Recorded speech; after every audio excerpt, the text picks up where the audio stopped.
Hola, my name is Luz Robinson, and the purpose of today's presentation is to inform you about Venezuela. In this presentation, I am hoping to cover 3 points: current Venezuelan politics, social movements in Venezuela, and the violence in this country. But first, I will give you an overview of the country's geographical location. Venezuela is located in northern South America between Colombia and Guyana. Venezuela shares a land border with Colombia in the west, Guyana in the east, and Brazil in the south. Off its Caribbean coastline are the island nations of Trinidad and Tobago, Grenada, Curaçao, and Aruba. The total land area of Venezuela is 912,050 square kilometers, and it is slightly more than twice the size of California. There are 29 million people living in Venezuela as of July 2015. The exact number is 29,275,460. 89% of these people live in urban areas. The capital, as well as the largest city of Venezuela, is Caracas.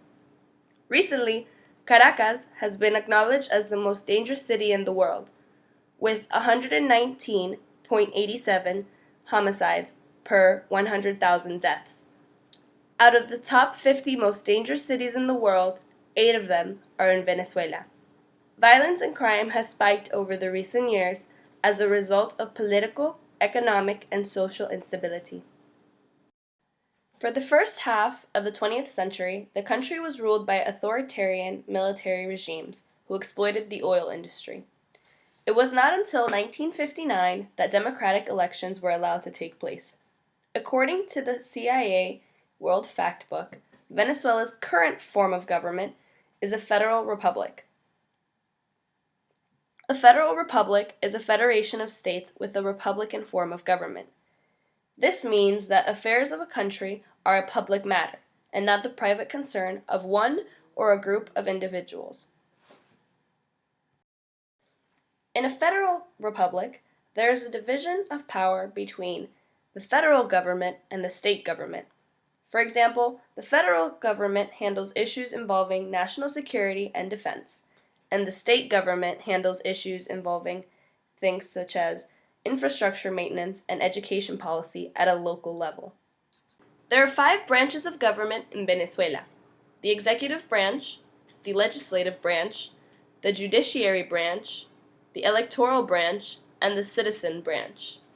You would think that with all these branches of government, they would do a fine job at balancing the amount of power distributed to each branch, and this would allow for multiple political parties and views to be a part of government. However, this has not been the case. For several years, the only political party that was recognized in government was El Partido Socialista Unido de Venezuela, the Socialist Party. This political party was endorsed by the former president Hugo Chavez.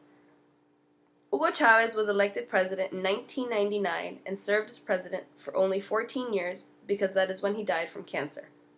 His strategy to remain in power for so long was rooted in giving funds to the poor. He created social programs to supply the poor with housing, healthcare, and food. His successor, Nicolás Maduro, the current president of Venezuela, is also a supporter of the Socialist Party. And because of recent shortages and the high level of inflation, as well as the threat of violence in Venezuela, many people have changed their political views and become supporters of the opposition coalition, Mesa de la Unidad Democrática. The socialist government of Venezuela is well aware of the change in the political views of its citizens and has realized that it threatens the people who are in power. The parliamentary elections occur every 5 years. The last one that took place was on December 6, 2015, and the results from the elections were what the president and Socialist Party feared. Now, 56.3% of the parliamentary is made up of the opposition, and only 40.9% is made up of the Socialist Party. This new parliament will raise a big challenge for the president and the socialist government currently in place. Venezuela's political, economic, and social instability in recent years has resulted in the rebirth of social movements like el Movimiento Estudiantil Venezolano. This social movement, consisting of mostly college students, began back in 2007 with the protests against the cancellation of RCTV, the oldest television channel at the time. The protesting has increased since 2007 and has become more violent as the Venezuelan National Guard steps in. In 2014, multiple protests around the country sprung up because of the death of a student from Mérida and an attempted rape against another student from Táchira. Important political leaders joined student leaders in these protests, and many were arrested and sentenced to military prisons. One important political leader that was arrested back in 2014 was Leopoldo López. He was sentenced to nearly 14 years in prison. Leopoldo and his wife, Lilian, have been promoting democracy in Venezuela for years, and once Leopoldo was convicted, many supporters of the movement lost hope. If we fast forward to almost 2 years later, bringing us to present time, March 2016, where the law of amnesty and reconciliation has been proposed and has been approved during a National Assembly. This law could release about 78 political prisoners and bring justice to the victims of human rights violations. This could not have been possible if the opposition would have not won the majority of the seats in the parliamentary back in December of 2015. When I was researching the law of amnesty and reconciliation, I found a short 2-minute video made by Lilian Tintori, the wife of Leopoldo López. The video shows the family members of several political prisoners in Venezuela. Their stories are definitely worth hearing, and their efforts to have the law even discussed at the National Assembly is a really big deal. In my opinion, they are one step closer to achieving the dream of living in a true democracy. The people who have been sent to prison for speaking out against the government have been deprived of freedom of speech and have had their human rights violated. I just can't imagine living in the 21st century and being deprived of those rights. I thought it was such a powerful video that I think it is necessary to share.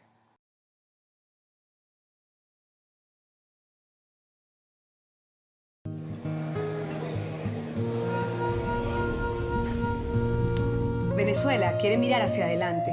Queremos vernos a los ojos y sonreír mientras emprendemos juntos el camino hacia el futuro que todos queremos. Pero hoy, muchos venezolanos aún no pueden hacerlo. Soy la abuelita de Rosmi Mantilla, el cual se encuentra detenido en el SEBIN. Héctor Alejandro Serpas González está detenido en el SEBIN. Marcelo Crobato, detenido el 22 de abril del 2014. Para los familiares y amigos de cada uno de los presos políticos que siguen retenidos injustamente en Venezuela, no es tan fácil seguir hacia adelante.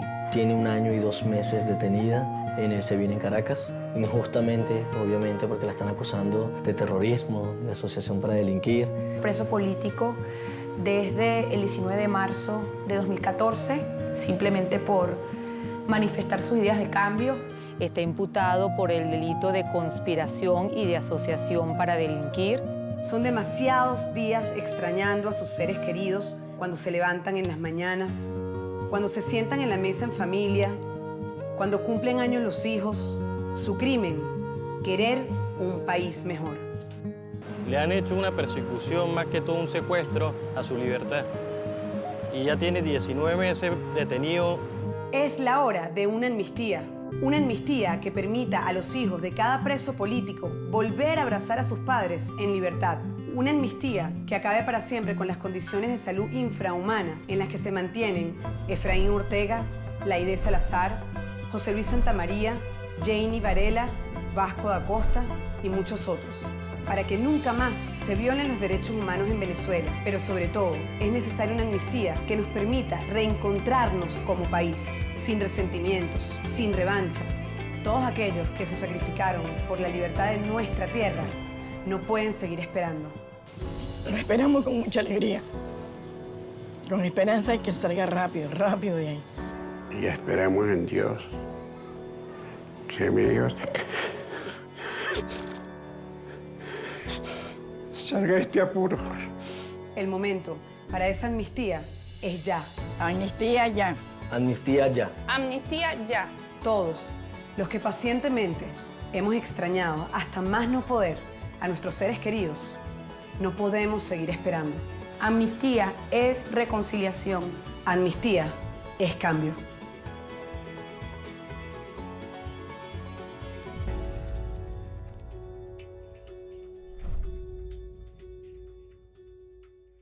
The political environment over the past couple of years has been chaotic, to say the least. This environment has divided the people of Venezuela. The supporters of the Socialist Party, also known as Chavistas, are on one side, and the supporters of the opposition are on the other. Many citizens have lost hope in their government and are concerned with the qualifications of the former bus driver who is now their current president, Nicolás Maduro. The instability of government and the lack of security after Chavez died has decreased the number of supporters for the Socialist Party, even in some places where there were a large amount of proud Chavistas.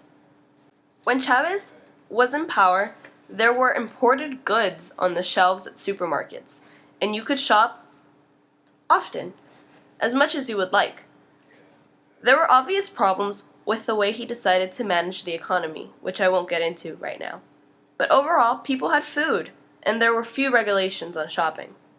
Today, depending on the last digits of your ID and the day of the week it is, you may or may not be able to go grocery shopping. Inflation has made products extremely expensive, and the low supply of goods has created massive lines outside of supermarkets. Researching about this made it feel really unreal. It felt like something that was happening in the USSR during the 1980s. It's hard to believe that it's happening right now, today, in the 21st century. There's a short supply of basic necessities, and then when they are available, they're too expensive to even buy. When people can't afford to feed themselves, violence will increase. Gang members are out on the street robbing and killing people at night, and sometimes even in broad daylight. Social movements have sprung up across the country in an attempt to make social change towards a more democratic Venezuela. What I learned most about, because it interested me, was the social movements. I think there is a lot of power in social movements, and there can definitely be change if they're done right and if there's enough people. And speaking of change, I think Venezuela is on the right track with the social movements that they're going through and putting together. The opposition won the parliamentary elections in December, and that was a very big victory for the opposition and for the fight towards a democratic nation. So I think the future of Venezuela right now, I think it's going to be better. I'm hopeful. I think that there's a lot of intelligent people there, a lot of educated college students that want future generations to have a good country. They want to be proud of their country. And I think it is definitely possible.